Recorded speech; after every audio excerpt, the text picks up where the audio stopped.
آآ موضوع النهارده أو فيديو النهارده باتكلّم على حاجة باعتبرها حاجة من طريفة جدًا، جدًا، جدًا يعني. ليه بقى؟ لإن في الحقيقة تقريبًا ما فيش حد مننا إلا أمّا اتعرّض ليها ويكاد يكون ضحك جدًا أو ممكن يكون حصل له تريقة عليه كتير يعني. طيب الموضوع ده إيه هو؟ الموضوع ده هو موضوع إن إيه، ممكن تلاقي حضرتك مثلًا وأنت صغير أو حتى لو أنت كبير، مثلًا وأنت صغير رايح مع والدتك أو مع والدك أو وأنت كبير رايح تشتري حاجة مثلًا من الراجل بتاع الخضار أو الفاكهة. طيب حضرتك تروح للراجل تقول له مثلًا هات لي مثلًا إيه 4 كيلو كذا و3 كيلو كذا ومش عارف 2 كيلو ونُص كذا، وبعدين تقول له الحساب. فأنت بقى إيه معاك ابنك والّا حاجة والّا أنت والّا أي حاجة وبنتك والكلام ده، وبعدين إيه ماسك الورقة والقلم وعمّال يحسب ومش عارف إيه والكلام ده، أو معاه الآلة والكالكوليتر وعمّال يحسب. فتلاقي الراجل بيبُص لك كده يعني تحس إن هو بيتريق عليك يعني، ويقول لك هو ده متعلّم إزاي ده؟ وهو أصلًا مش متعلّم نهائي، ويقول لك يا أستاذ الحساب كذا. فالواحد بيبُص كده تحس إنه إيه، يعني هو في إيه؟ إيه اللي بيحصل ده؟ عارفها إزاي الراجل دوّة؟ ده أنا لسه عمّال إيه الآلة ومش عارف إيه الورقة والقلم وعمّال أحسب وأنا قاعد، وفجأة الراجل يقولها لي بسرعة كده. طيب الحاجات دي حصلت كتير جدًا، جدًا، جدًا، والناس مستغربة منها يعني. طيب إيه السر بتاعها؟ إيه السر اللي فيها؟ ليها سر؟ آه طبعًا لها سر. هل يعرفه الراجل بتاع الخضار والفاكهة والكلام ده؟ لا ما يعرفهاش، بس يكاد يكون اتاخدت منه. رأيي كده إن العلماء راحوا كده إيه حبوا يشتروا أي حاجة، فراحوا قعدوا جنب الراجل دوّة وقعدوا إيه يشوفوه بيعمل إيه فعملوا زيه يعني. طبعًا بنهزر يعني.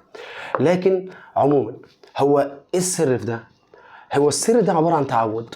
إزاي تعوّد؟ الراجل بيحوّل الحاجات دي، مش حافظ جدول ضرب، بس بيحوّلها لأجزاء كده يجزّأها ويجمعهم. إزاي؟ بس بتبقى عبارة عن مثلًا تعوّد إزاي؟ يعني حضرتك مثلًا لو أنت ابنك مثلًا معاه الموبايل الصغير، هو ما يعرفش أصلًا يعني إيه الأرقام والحروف والكلام ده، ما يعرفش، بس اتعوّد عليه فتحس إن هو بيتعامل معاه كإنه عارفها. كأنه عارف وبيقرا وهو ما يعرفش أصلًا حاجة، بس اتعوّد. كذلك كده الرجل مثلًا اللي هو بتاع الطماطم ده أو بتاع الخضار أو غيره، أو غيره، أو الفاكهة والكلام ده، مثلًا عنده الكيلو ب10 جنيه مثلًا، فييجي يقول لك يبقى 2 كيلو يبقى عشرتين، يبقى 10 زائد 10 20.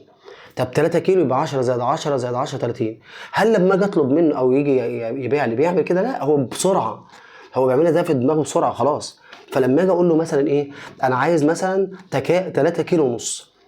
طب 3 كيلو ونص دول يعني ايه؟ 3 كيلو يعني كل كيلو ب 10، يبقى 10 زائد 10 زائد 10 30، والنص ال10 5، يبقى كده 35. فهو بيحسبها بسرعه كده.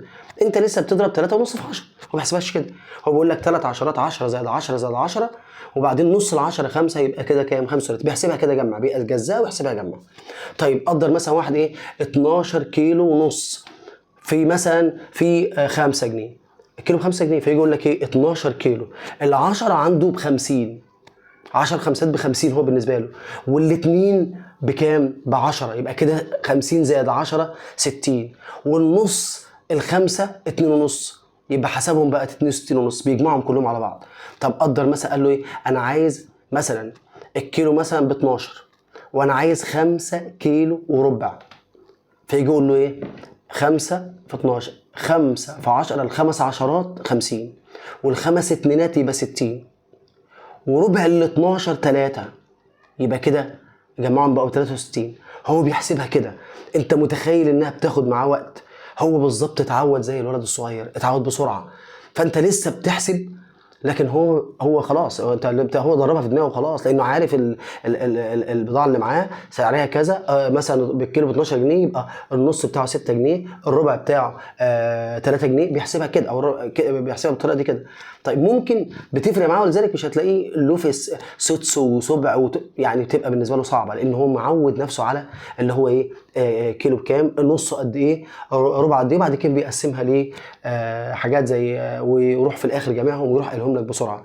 هو دماغه كده، عشان كده سمي الحساب العقلي. هم طبعا العلماء ترجموه والكلام ده وخلوه مثلا ايه، يقول لك مثلا ايه 12 ونص في 10، فيجي يقول لك 10 في 10 زائد 2 في 10 زائد نص في 10، وتجمعهم هيطلع نفس اللي قاله الراجل دوت اللي هو بتاع الخضار. عشان كده تقريبا العلماء خدوها منه.